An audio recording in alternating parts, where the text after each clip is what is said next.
আসসালামু আলাইকুম বন্ধুরা, আজ আমরা শুনতে চলেছি এমন একজন পারফেক্ট চোরের গল্প যে কিনা চোখের পলকেই কোটি কোটি টাকা উধাও করে দিতে পারে কোনো প্রমাণ না রেখে। এছাড়াও এই গল্পে রয়েছে এমন একজন মারাত্মক গোয়েন্দা যে কিনা কোনো রকম ক্লু ছাড়াই ধরে ফেলতে পারে বাঘা বাঘা সব অপরাধীদের। তো জমজমাট এই চোর পুলিশের লড়াইয়ে কে জিতবে, চলুন সেটাই দেখে আসি। গল্পের শুরুতে আমরা লস অ্যাঞ্জেল শহরের একটা দৃশ্য দেখতে পাই। এখানে আমরা মাইক নামের একজন লোককে দেখি যে কিনা পেশায় একজন চোর ছিল, কিন্তু তার প্ল্যানিং ছিল অনেক নিখুঁত। সে কখনো কোনো প্রমাণ পেছনে ফেলে যায় না, আর প্রতিবারই সে বড় সড়ো চুরি করে, আর ধীরে ধীরে সে তার সম্পত্তির পরিমাণ বাড়াতে থাকে। তার নিজের কিছু নিয়মও রয়েছে, যেমন চুরি করার সময় সে কাউকে কোনো আঘাত করে না। মাইক তার পুরো শরীর ভালোভাবে পরিষ্কার করে নেয়, সেই সাথে চুলগুলো যেন কোথাও কোনো ধরনের প্রমাণ না থেকে যায়। তারপর সে একটা বন্দুক বের করে নিজের কাছে রেখে দেয়। এরপর সে পার্কিংয়ে এসে নিজের গাড়ি নিয়ে বেরিয়ে পড়ে। অন্যদিকে আমরা আরেকটা গাড়ি দেখতে পাই যার ভেতরে মাসুদ নামের একজন লোক রয়েছে। মাইক আসলে ওই গাড়িটাকেই ফলো করছিল। 1 মাস আগেই মাইক মাসুদের গাড়ির ভেতরে একটা ট্র্যাকার লাগিয়ে দিয়েছিল, যার সাহায্যে সে 1 মাস ধরে তাকে ট্র্যাক করছিল। আর আজকেও সে ট্র্যাকারের বদৌলতেই সে তাকে ট্র্যাক করতে পেরেছে। তো কিছুক্ষণ পর মাইক একটা টানেলের ভেতরে এসে নিজের গাড়ি এমনভাবে থামায় যেন রাস্তাটা একেবারে ব্লক হয়ে যায়। ঠিক তখনই পেছন থেকে মাসুদ চলে আসে, আর তার গাড়ি কোনোভাবেই সামনে যেতে পারছে না দেখে সে গাড়ি থামিয়ে বাইরে বেরিয়ে আসে।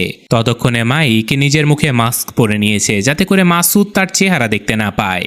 মাইক বাইরে বের হয়ে মাসুদের দিকে বন্দুক তাক করে আর বলে, আমি যেমনটা বলছি ঠিক তেমনটাই করো। আমি তোমাদের একেবারে কোনো ক্ষতি করতে চাই না। আমাকে এখনই বলো তোমার ফোনের পাসওয়ার্ড কি। মাসুদ পাসওয়ার্ডটা বলে দিলে মাইক তাকে তারই গাড়ির ডিকির ভেতরে আটকে দেয় আর বলে, চিন্তা করার কোনো কারণ নেই, ভেতরে পানি আছে, তুমি চাইলে খেতে পারো, ততক্ষণে কেউ না কেউ তোমাকে উদ্ধার করে নেবে। তারপর সে মাসুদের ফোনটা নিয়ে নিজের গাড়িতে ফিরে যায়। আর অন্যদিকে আমরা আরও 2জন লোককে দেখতে পাই যাদের নাম ছিল বেন এবং আলী। এরা দুজনেই কাজিন ব্রাদার, আর তারা তাদের আরেকজন কাজিন স্যামির দোকানে গিয়েছিল। স্যামির অনেক বড় একটা জুয়েলারি শপ রয়েছে। ভেতরে আসার আগে এই 2জন নিজেদের অস্ত্রগুলো চেক করে নেয়। তারা স্যামির সঙ্গে দেখা করার সাথে সাথে স্যামি তাদের কিছু ডায়মন্ড দিয়ে দেয় আর বলে, এগুলোর দাম $3 মিলিয়ন, তাই এগুলোকে খুবই সাবধানে রাখা দরকার।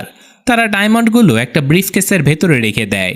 তখন স্যামি বেনকে অন্য আরেকটা রুমে নিয়ে যায় আর বলে, ব্রিফকেসের ভেতরের ডায়মন্ডগুলো কিন্তু নকল, আমি তোমাকে আসল ডায়মন্ড দিচ্ছি, এগুলো তুমি তোমার মোজার ভেতরে ঢুকিয়ে রাখবে। বেন তার কথায় রাজি হয়ে যায়।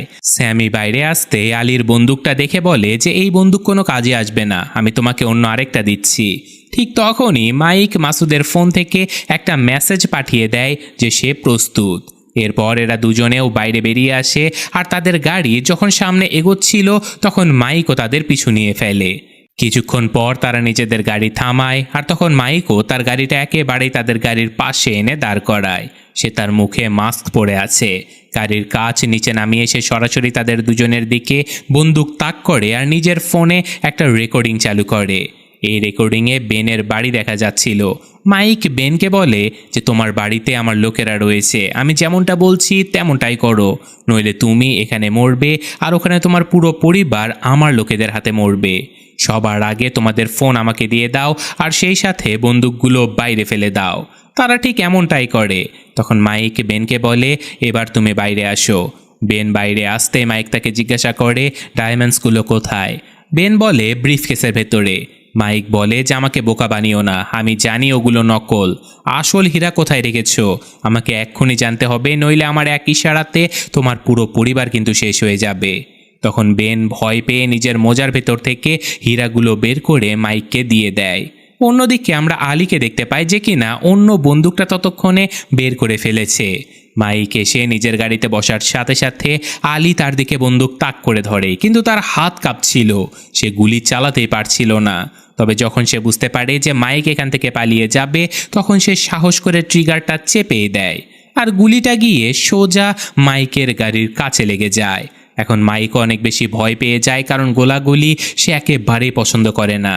সে খুবই দ্রুত গাড়ি চালিয়ে এখান থেকে পালিয়ে যেতে থাকে। রাস্তায় সে কয়েক জায়গাতে ধাক্কাও খায়, কিন্তু অনেক কষ্টে সে একটা পার্কিং লটে এসে পৌঁছায়।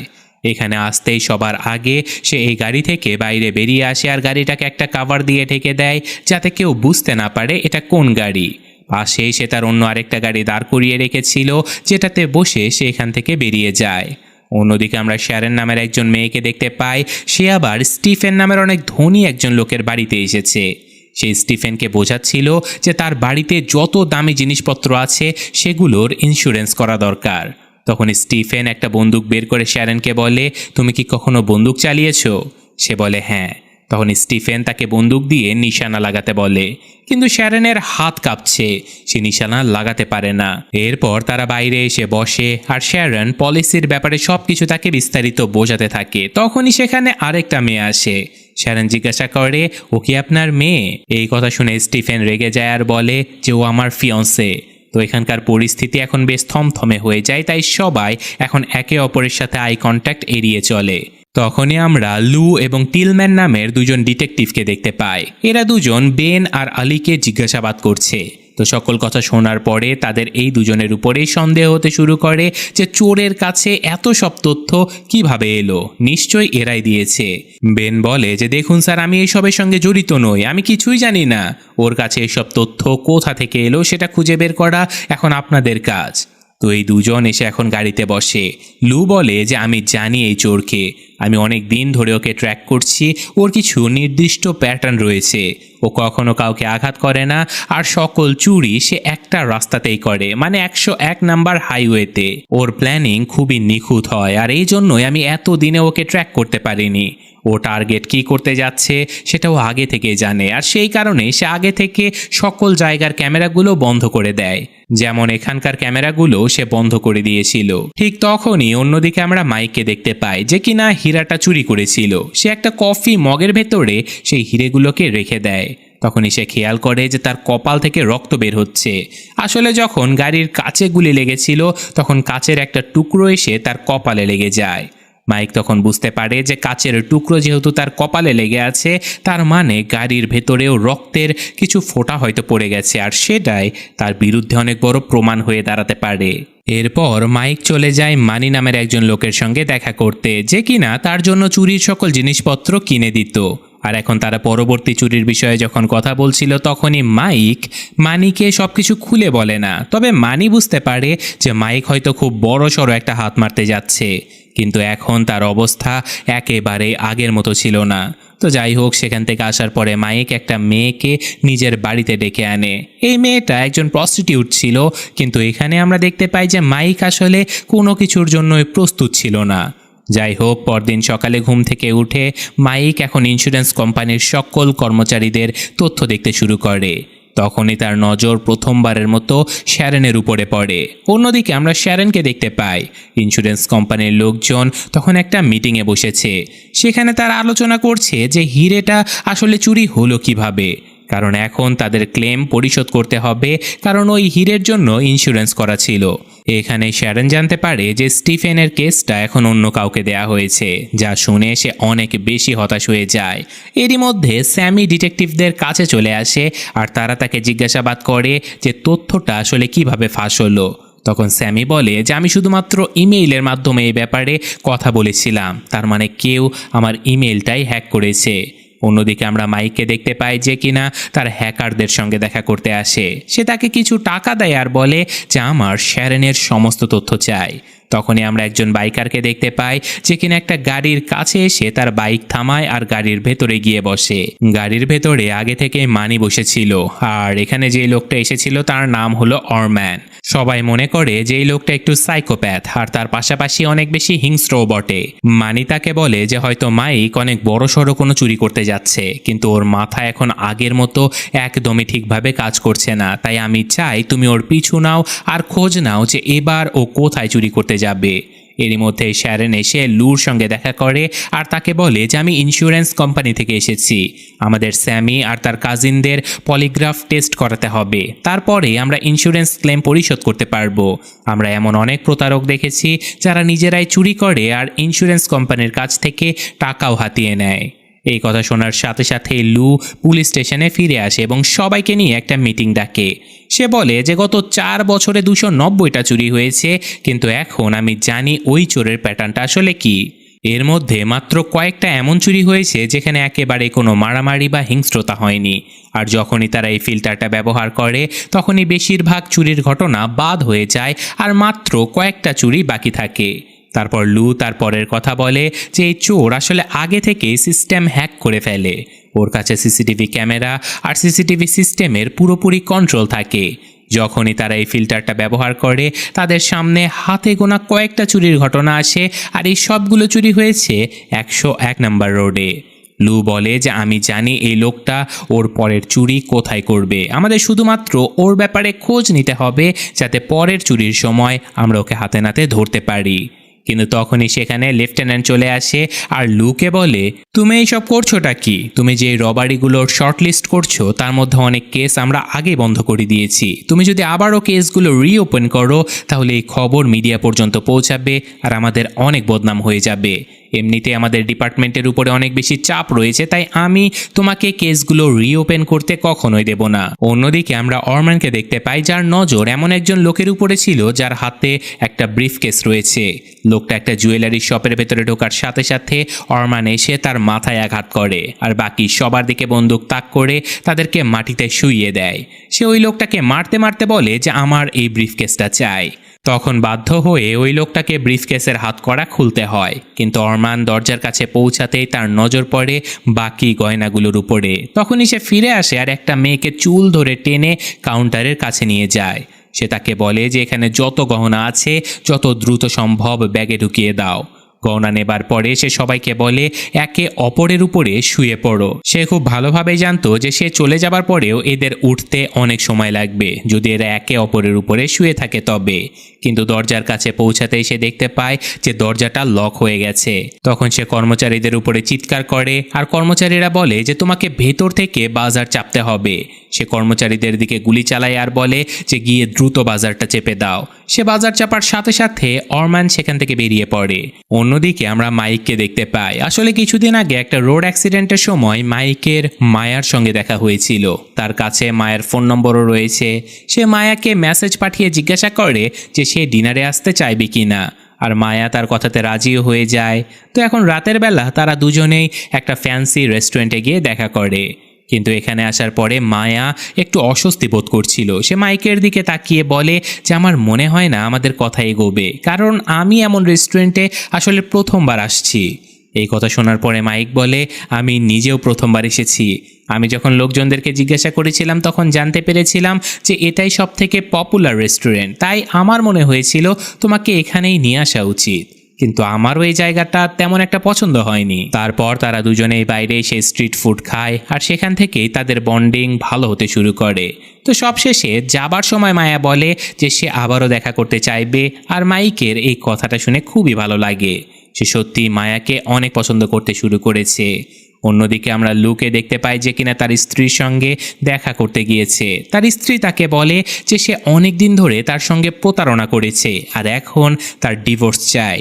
এই কথা শোনার পরে লু অনেক বেশি রেগে যায়। সে তার স্ত্রীর উপরে চিৎকার করে আর সেখান থেকে বেরিয়ে চলে যায়। সে গিয়ে তার পার্টনার টিলম্যানের সঙ্গে দেখা করে। টিলম্যান তাকে অরম্যানের করা রবারিটার ব্যাপারে জানায়। টিলম্যান বলে যে আমার মনে হয় অরম্যান নামের এই লোকটাই সকল চুরিগুলো করেছে।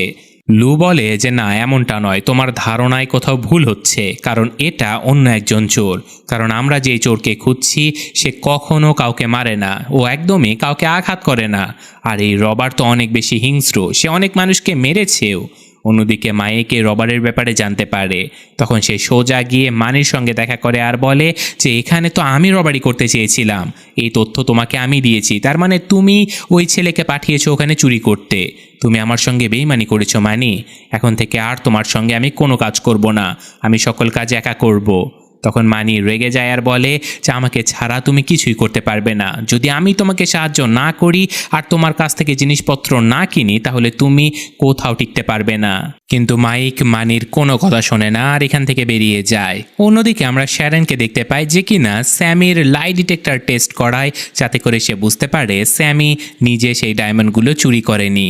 স্যামি শ্যারনের উপরে খুবই বাজেভাবে রেগে যায়। সে বলে, এখন থেকে আমি আর তোমার কোম্পানি থেকে কখনো ইন্স্যুরেন্স নেব না। অন্যদিকে মানির সাথে সে অরমান দেখা করে। মানি বলে যে মাইক খুব বড় সড়ো একটা চুরি করতে যাচ্ছে, তুমি তোমার এই ছোটোখাটো চুরি করা বন্ধ করো আর 24 ঘন্টা মাইকের উপরে নজর রাখো। আর ও যখনই ওই রবারিটা করবে তারপর তুমি ওকে লুটে নেবে। অরম্যান এই কথায় রাজি হয়ে যায় আর মাইকের পিছু নিতে শুরু করে। মাইক পরদিন এসে তার হ্যাকারের সঙ্গে দেখা করে, কিন্তু সে জানে না যে অরম্যান এখন তার পিছু নিচ্ছে। হ্যাকারেরা সকল তথ্য দেয় যে মাইক কিভাবে শ্যারনের ল্যাপটপের ভেতরে ঢুকতে পারবে। মাইক এখান থেকে বের হতে আমরা দেখতে পাই যে অরম্যান তার গাড়িতে ট্র্যাকার লাগিয়ে দিয়েছে। এখন সে সব সময় এটা জানতে পারবে যে মাইক আসলে আছে কোথায়।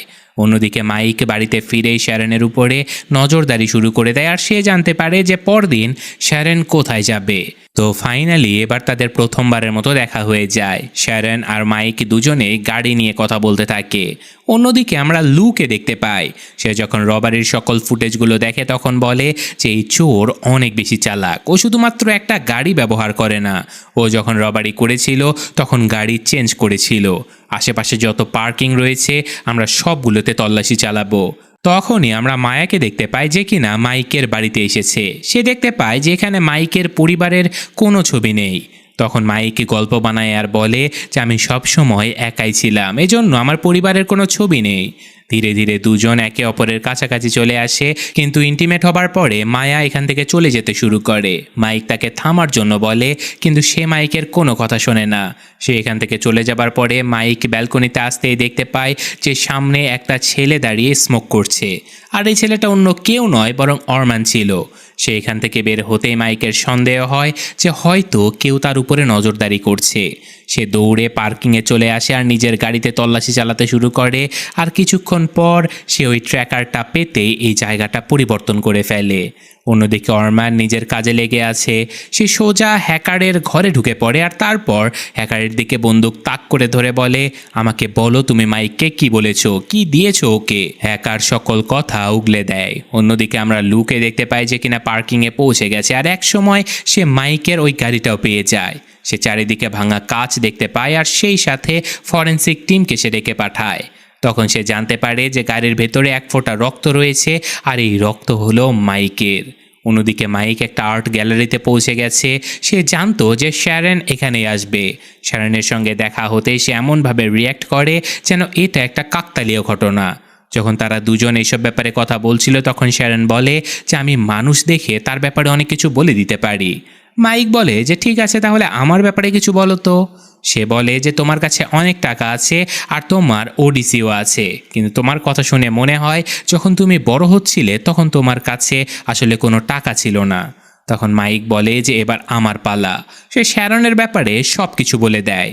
তখন শ্যারন একেবারে চমকে যায়। সে বলে যে আমার কাছে তোমার সকল তথ্য আছে, আমি চাই তুমি আমাকে সাহায্য করো। আমার শুধু কয়েকজন ক্লায়েন্টের তথ্য লাগবে।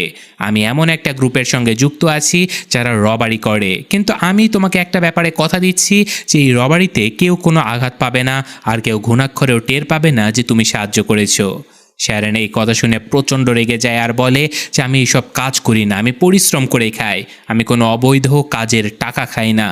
তখন মাইক তাকে বলে যে তোমার কোম্পানি তোমার সাথে ভালো কিছু করছে না, তুমি 11 বছর ধরে কাজ করছো, সবার প্রমোশন হয়ে যাচ্ছে, কিন্তু তারা প্রত্যেকবার প্রমোশন লিস্ট থেকে তোমার নাম বাদ দিয়ে দিচ্ছে।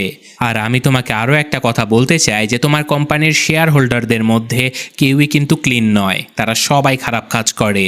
কিন্তু শ্যারন এত সব কিছু শুনেও তার কথায় রাজি হয় না। তাই যাবার সময় সে তাকে বলে যে তুমি যদি তোমার মন বদলাও তাহলে ইনস্টাগ্রামে বিচের একটা ছবি আপলোড দিও, আমি এটা দেখেই বুঝে যাব যে তুমি রাজি আছো আর আমি চলে আসব। শ্যারন এখান থেকে বেরিয়ে চলে যায় আর মাইক বাইরে তাকাতে তার নজর পড়ে অরম্যানের উপরে, যে কিনা এখানেও তার পিছু নিয়ে এসেছে। সে দৌড়ে নিজের গাড়িতে আসে। এখন অরমান পালাচ্ছে আর মাইক তার পিছু নিচ্ছে। তারা পুরো শহর জুড়ে ইঁদুর বিড়ালের খেলায় মেতে ওঠে, কিন্তু একসময় অরমানের বাইক নিচে পড়ে যায়। তখন মাইক তার পিছু নেয় আর একটা ডিপার্টমেন্টাল স্টোরে গিয়ে তাকে ধরে ফেলে। তার উপরে বন্দুক তাক করে ধরে সে বলে তুমি আমার পিছু নিচ্ছ কেন? অরমান বলে যে কারণ আমাকে মানি বলেছিল এই কাজটা করতে। মাইক বলে যে আমি তোমাকে শেষবারের মতো ওয়ার্নিং দিচ্ছি, তুমি যদি আবারও আমার পেছনে আসো তাহলে তুমিও জিন্দা বাঁচবে না আর মানিও না। অন্যদিকে শ্যারন দেখতে পায় যে এখন লু তার ইয়োগা ক্লাসে এসেছে, কিন্তু তাদের দুজনের বেশি কথা হয় না। তখনই লু একটা ফোন কল পায় যে আরও একটা রবারি হয়ে গেছে, আর চোর এখনও জুয়েলারি স্টোরের ভেতরে রয়েছে। লু সাথে সাথে দৌড়ে সেখানে পৌঁছায়। চোর বাইরে আসতেই একজন ডিটেকটিভ তাকে শ্যুট করে দেয়, কিন্তু তারা মাস্ক সরাতেই জানতে পারে যে এটা একটা বাচ্চা ছিল, শুধুমাত্র একজন টিনেজার। একে শ্যুট করার কোনো দরকারই ছিল না। লু দেখতে পায় যে তার হাতে কোনো বন্দুক নেই, কিন্তু কিছুক্ষণ পর সকল ডিটেকটিভরা বলে যে তার হাতে তো বন্দুক ছিল। লু এসে দেখে আর বুঝতে পারে যে এরা সবাই মিলে এই বাচ্চাটাকে আসলে ফাঁসিয়েছে, যাতে করে তারা এমনটা বলতে পারে বাচ্চাটাই আগে গুলি চালিয়েছিল। তো যাই হোক, ফিরে আসার পরে যখন ইনভেস্টিগেশন শুরু হয়ে যায়, লু লেফটেন্যান্টকে পুরো সত্যটা বলে দেয়। লেফটেন্যান্ট বলে যে ওখানে যতজন লোক ছিল সবাই এটাই সাক্ষ্য দিয়েছে যে ওই ছেলেটার হাতে বন্দুক ছিল, শুধু তোমার সাক্ষ্যই আলাদা আসছে। তুমিই বলছো যে ওই ছেলেটার কাছে নাকি বন্দুক ছিল না।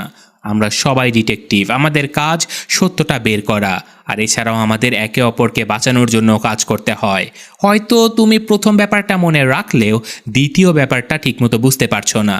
এই জন্য আমি 3 জনকে এখনই সাসপেন্ড করছি, যার মধ্যে তোমার নামও রয়েছে। যতক্ষণ না পুরো তদন্ত শেষ হয় ততক্ষণ তুমি সাসপেন্ড থাকবে। লু যখন নিজের জিনিসপত্রগুলো নিয়ে চলে যাচ্ছিল তখনই ডিএনএ রিপোর্ট চলে আসে, আর এখানেই আমরা জানতে পারি মাইকের আসল নাম হলো জেমস। অন্যদিকে শ্যারন জানতে পারে যে এই কেসটার উপরে সে এত মাস ধরে কাজ করছিল সেই কেস অন্য একটা মেয়ে পেয়ে গেছে, আর তার প্রমোশনও হয়ে গেছে। সে রাগের মাথায় গিয়ে নিজের বসের উপরে চিৎকার করে, আর তখন তার বস বলে যে তোমাকে এই বিষয়টা বুঝতে হবে যে এখন তোমার বয়স 53 হয়ে গেছে, কোনো ক্লায়েন্টই তোমার প্রতি আকর্ষণ বোধ করছে না। এই কথায় মায়ার প্রচণ্ড রাগ হয়। সে সাথে সাথেই বিচে এসে একটা ছবি আপলোড করে, আর মাইক তার কাছে পৌঁছে যায়। শ্যারন মাইককে বলে যে আমার কাছে স্টিফেন নামের একজন ক্লায়েন্ট রয়েছে। সে যদিও এখন আর আমার ক্লায়েন্ট নেই, কিন্তু তার কাছে অনেক টাকা আছে। একটা হোটেলে তার বিয়ের ফাংশন হতে চলেছে, সে ওখানে অনেক জুয়েলারি আর ক্যাশ রেখে দিয়েছে। সব মিলিয়ে প্রায় $11 মিলিয়ন মতো হবে। যদি তুমি ওটা চুরি করতে পারো তাহলে আমাকে $3 মিলিয়ন দিতে হবে। মাইক বলে যে ঠিক আছে, আমি তোমার ডিলটা ভেবে জানাবো। অন্যদিকে লু মাইকের বাড়িতে পৌঁছে যায়। প্রথমবারের মতো কেউ মাইকের ব্যাপারে খোঁজ নিতে এখানে এসেছে। তার মা সাথে সাথে তাকে কল করে আর বলে যে বাড়িতে একজন পুলিশ এসেছে তোমার খোঁজ করতে। কিন্তু লু ফোনটা হাতে নিতেই মাইক কল কেটে দেয়, আর শ্যারনের কাছে গিয়ে তাকে একটা ফোন ধরিয়ে দেয়। সে বলে যে আমি তোমার সঙ্গে এই ডিলের জন্য একেবারে প্রস্তুত। সে আরও জানায় যে এই ফোনটা ডিসপোজেবল। সে বলে যে প্রত্যেকটা কলের পরে তুমি ফোন আর সিম কার্ড দুটোই নষ্ট করে দেবে। এরপর থেকে শ্যারন কাজে লেগে পড়ে। সে এক এক করে স্টিফেনের সকল তথ্য মাইককে দিয়ে দেয়, কিন্তু নিজের ফোনটা নষ্ট করার পরে সে যখনই ঘরের ভেতরে ঢোকে তখনই অরম্যান তার উপরে হামলা করে দেয়। সে তাকে খুবই বাজেভাবে মারতে মারতে বলে যে আমাকে বলো তুমি মাইকের সঙ্গে কি প্ল্যান করছো। শ্যারন আহত অবস্থায় পরদিন ইয়োগা ক্লাসে পৌঁছায়, আর সে লুর সঙ্গে কথা বলে যে সে খুব বাজেভাবে ফেসে গেছে। সে বুঝতে পারছে না যে তার কি করা উচিত। সে এখন পুরো ঘটনা লুকে বলে দেয় যে সকল তথ্য এখন মাইকের কাছে রয়েছে, আর তাছাড়াও অরম্যানের কাছে একটা কুরিয়ার আসার কথা। সেটা ছিল একজন মানুষ, আর সেই মানুষটার সাথেই মাইক ভেতরে স্টিফেনের কাছে যাবে আর তাকে লুট করবে। লু বলে যে আমি তোমাকে এই গ্যারেন্টি তো দিতে পারবো না যে তোমাকে জেলখানা থেকে বাঁচাতে পারবো, কিন্তু যতক্ষণ না এই ঝামেলা শেষ হয় আমি তোমাকে প্রোটেক্ট করতে চাই, তাই তুমি আমার বাড়িতে থাকতে পারো। অন্যদিকে মাইক এসে মায়ার সঙ্গে দেখা করে। সে বলে যে আমি কিছুদিনের জন্য শহরের বাইরে যাচ্ছি, কিন্তু আমি চাই আমি ফিরে না আসা পর্যন্ত তুমি আমার জন্য অপেক্ষা করো। মায়া বলে যে আমি জানি তুমি আমার কাছে কিছু একটা লুকাচ্ছ, আমি পুরো সত্যটা জানতে চাই। তখন মাইক বলে যে দেখো আমি তোমার সাথে কোনো মিথ্যে বলতে চাই না। তখন মায়া চিৎকার করতে শুরু করে, আর মাইক বলে যে তোমার মতো বড় লোকেরা কখনোই বুঝতে পারবে না যে যাদের কাছে কোনো টাকা নেই তাদের অবস্থা আসলে কেমন হয়। এটুকু বলেই সে এখান থেকে চলে যায়। এখন মাইক এয়ারপোর্টের সামনে এসে দাঁড়ায় যেখানে ওই কুরিয়ারটা আসার কথা। মাইক ওই ড্রাইভারের কাছে চলে যায় যে ওই কুরিয়ারটাকে স্টিফেনের কাছে নিয়ে যাবে। সে ড্রাইভারের উপরে বন্দুক তাক করে ধরে আর তাকে ডিক্কিতে আটকে রেখে নিজেই ড্রাইভার হয়ে যায়। অন্যদিকে আমরা ওই লোকটাকে দেখতে পাই যার হাতে কুরিয়ার রয়েছে, কিন্তু তার কাছে অন্য আরেকজন লোক আসে। কিছুক্ষণ পর মাইকের গাড়ির দরজা খোলে আর আমরা দেখতে পাই যে ভেতরে এসে লু বসেছে, মানে সে কুরিয়ারের কাছে পৌঁছে গিয়েছিল। সে পুরো ব্যাপারটা বলে নিজেই ব্যাগটা নিয়ে নেয়। এরপর এরা দুজন ড্রাইভ করে হোটেলের ভেতরে পৌঁছে যায়। লু ভেতরে যেতে মাইক যখন স্টিফেনকে দেখে সে তার বন্দুক বের করে ফেলে আর এদের তিনজনকে বলে হাঁটু গেড়ে বসে পড়ো। সে একটা ব্যাগ বের করে আর বলে যে সকল ক্যাশ এর ভেতরে ঢোকাও। কিন্তু স্টিফেন মাইকের কথার সাথে একেবারে কোঅপারেট করছিল না। কিন্তু তার বাগদত্তা বলে যে এই বুড়ো লোকটা একটা পাগল, ও মেন্টাল হয়ে গেছে। কে জানে মরার পর এই টাকা বুকে নিয়ে কি ও কবরে যাবে নাকি। সে নিজেই সকল টাকা এখন ব্যাগে ভরতে শুরু করে। তারপর মাইক লুর দিকে বন্দুক তাক করে আর বলে যে এই ব্রিফকেসটা খোলো। কিন্তু লু ব্রিফকেসের ভেতরে বন্দুক লুকিয়ে রেখেছিল। সে সাথে সাথে মাইকের দিকে বন্দুক তাক করে ধরে। এরা দুজন এখন একে অপরের দিকে বন্দুক তাক করে আছে। লু বলে যে আমি একজন পুলিশ আর আমি তোমাকে গ্রেফতার করছি। কিন্তু ঠিক তখনই অরম্যান ভেতরে ঢুকে পড়ে আর সে মাইককে মেরে হাঁটু গেড়ে বসিয়ে দেয় আর নিজের বন্দুক লুর দিকে তাক করে। সে লুকে বলে যে নিজের বন্দুকটা এক্ষুনি ফেলে দাও। তখন অরম্যান বুঝতে পারে যে লু একজন পুলিশ অফিসার আর সে তার চেহারা দেখে ফেলেছে। তখন অরম্যান একেবারে পাগল হয়ে যায়। সে লুকে যখন শ্যুট করতেই যাবে তখনই কিছুক্ষণ পর গুলির আওয়াজ শোনা যায় আর আমরা দেখতে পাই যে মাইক অরম্যানকেই শ্যুট করে মেরে ফেলেছে। সে লুর দিকে তাকায় আর বলে যে ও তোমাকে গুলি করতে যাচ্ছিল। মাইক ভেতরে ভেতরে একেবারে ভেঙে পড়েছে। সে জীবনে প্রথমবার কাউকে মেরেছে। অরম্যান মারা গেছে। লুও বিষয়টা বুঝতে পারে, তাই সে মাইকের কাছে আসে আর বলে যে আমি জানি তুমি কাউকে মারতে চাওনি আর তুমি কাউকে মারোওনি। এখন আমি যেমনটা বলছি ঠিক তেমনটাই করো। বন্দুকটা আমাকে দিয়ে দাও আর এই শহর ছেড়ে চলে যাও আর কখনো এখানে ফিরে আসবে না। বাকি সব কিছু আমি সামলে নেব। যা কিছু হয়েছে সকল দোষ আমি অরম্যানের ঘাড়ে চাপিয়ে দেব। মাইক এখন এখান থেকে চলে যায় আর তখন স্টিফেন লুর উপরে চিৎকার করে বলে তুমি একজন চোরের সাথে ডিল করছো। লু তার কাছে আসে আর বলে যে আমি জানি এখানকার বেশিরভাগ জিনিসপত্রই কিন্তু ব্ল্যাক মানি দিয়ে কেনা।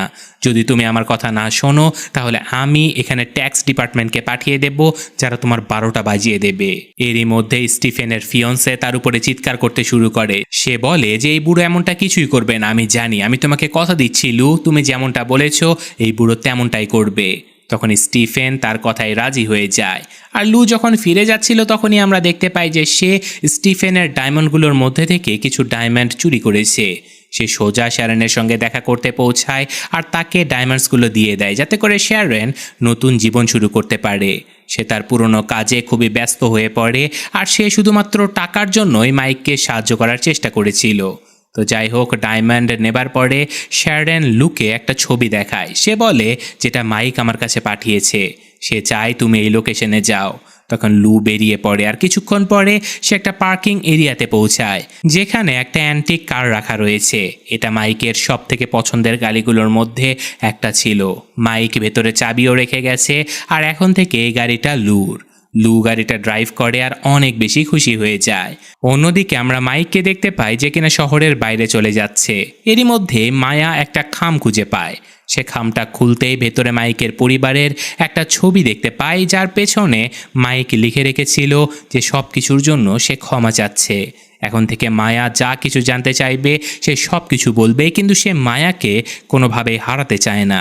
মায়া মুচকি মুচকি হাসে, মানে সে মাইককে ইতিমধ্যেই ক্ষমা করে দিয়েছে, অর্থাৎ এরা দুজন আবারও একসঙ্গে হতে যাচ্ছে। আর এরই সাথে সাথে গল্পটা এখানেই শেষ হয়ে যায়। তো বন্ধুরা, গল্পটা কেমন লাগলো সেটা কমেন্টে জানাতে ভুলবেন না, কারণ এই গল্পটা একেবারে রিয়েল চুরি, রিয়েল ডিটেকটিভ এইসব কিছু নিয়েই তৈরি।